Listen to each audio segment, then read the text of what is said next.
You're good. All right, so this is our trim and scoreboard, and today I want to show you how to make some different envelopes, boxes, and bags with it. Now, usually you'll probably want to pair it with like our envelope punch board or our gift box punch board because that makes it extremely easy to make a variety of different sizes. But today, maybe you just want to use your trim and scoreboard and make all those things. So I'm going to give you some quick examples of how to do that, and the great thing about this board is using your own measurements and math, you can create any size or variety that you want to. So today I'm going to start with an envelope. One of the great features about this is it is a trimming board and a scoring board. So today I'm going to cut my paper down to 6 by 6 inches.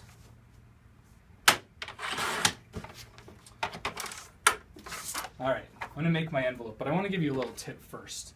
I'm going to line my paper up diagonally like this on the 6-inch mark, and so I'm actually going to take a marker and just along the 6 inches I'm going to just make a line. You might not want to draw on your scoreboard, but if you do, it's going to make it easier.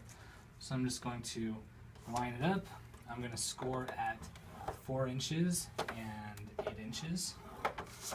Going to flip it around, again lining up the two corners at the 6-inch mark, and again score at 4 inches and 8 inches. I can then take my scissors and just cut where they intersect right there. Do that on all 4 intersections.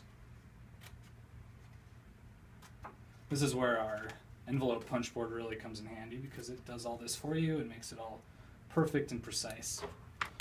So if you don't have one, I'd recommend having one. But now we're just going to take this and fold it down. You can add some adhesive. Use any adhesive that you like.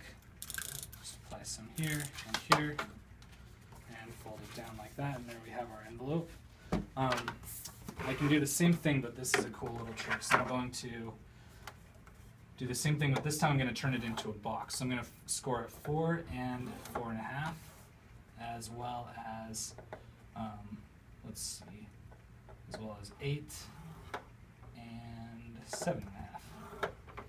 And again, just use your own math, use your own measurements, and create any size that you want to.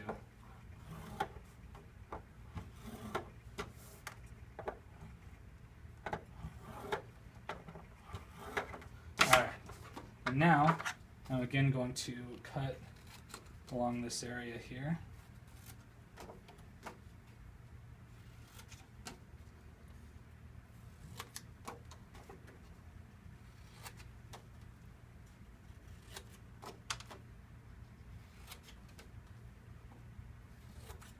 And then when I fold it, I have 2 score lines, so I'm going to fold at both of them.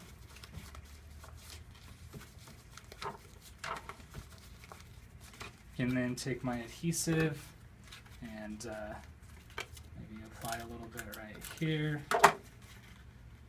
Connect those right there. Apply some on this tab. Fold it over. And there I have a really cool little envelope / box. So there's another project you can make. Again, vary the dimensions, vary the size, and you can get any size that you want.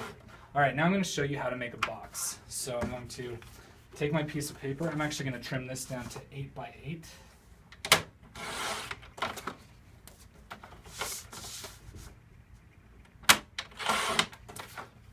Alright, so on the trim and scoreboard, when I'm cutting, this is going to be folded down this way, but when I'm scoring, I'm going to actually fold it up, and that's going to be the alignment for my paper. So I'm going to score this at 2 and 6, flip it around, and score it at 2 and 6. And then I'm just going to cut only on 2 sides, so I'm going to cut right here up to the intersection, and right here up to the intersection of my score lines. And I can just start folding things over.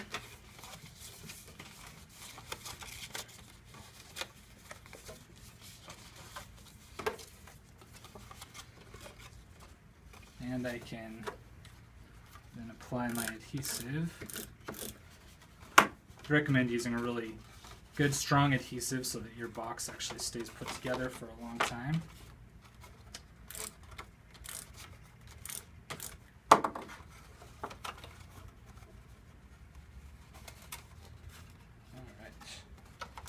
And there we go, we have our box, and now I'm going to show you how to make a lid for that box. So just using another 8x8 piece of paper.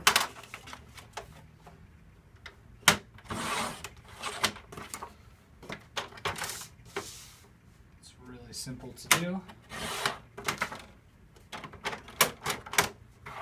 I'm just going to score now, and this will work for any size that you're doing. I'm just going to score it. Before I scored it at 2, I'm just going to go in 1/8. So now I'm doing 1 7/8, and I'm doing 6 1/8. Rotate it around, 1 7/8, 6 1/8. And what that is going to do is just give me a little larger base on that side. So as I now go to cut it, again, just cut on 2 sides.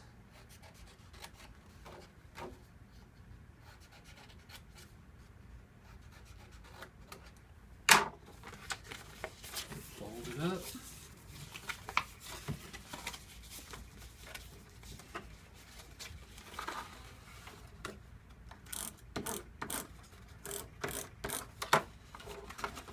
And you can fold the flaps different ways. You can trim them different ways. Again, that's why this is such a basic crafting tool. It gives you the freedom to do whatever you want. You're not limited at all.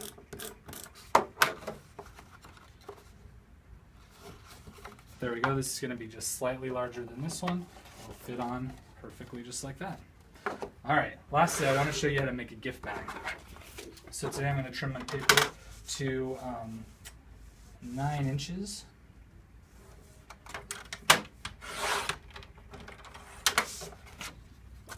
And I'm going to score this one time right here at 2.5.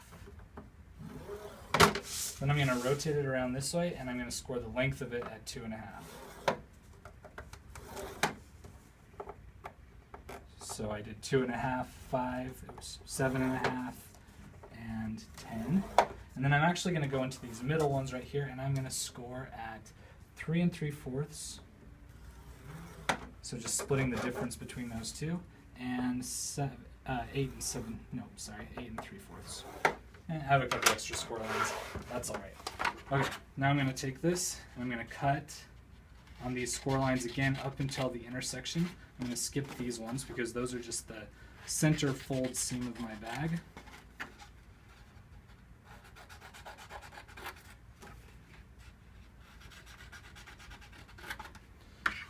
All right, and then I can start folding things.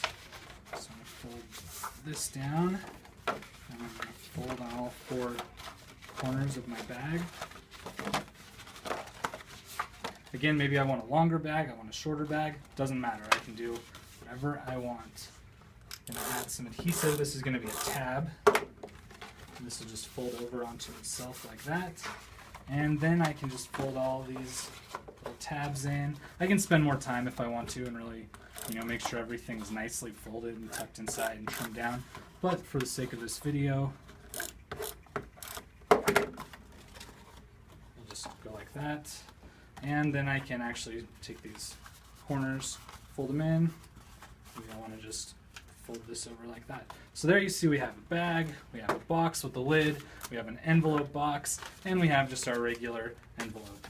So you can do this in any size that you want. It's really easy, really versatile. It's just a nice basic tool to have. Thanks for joining me.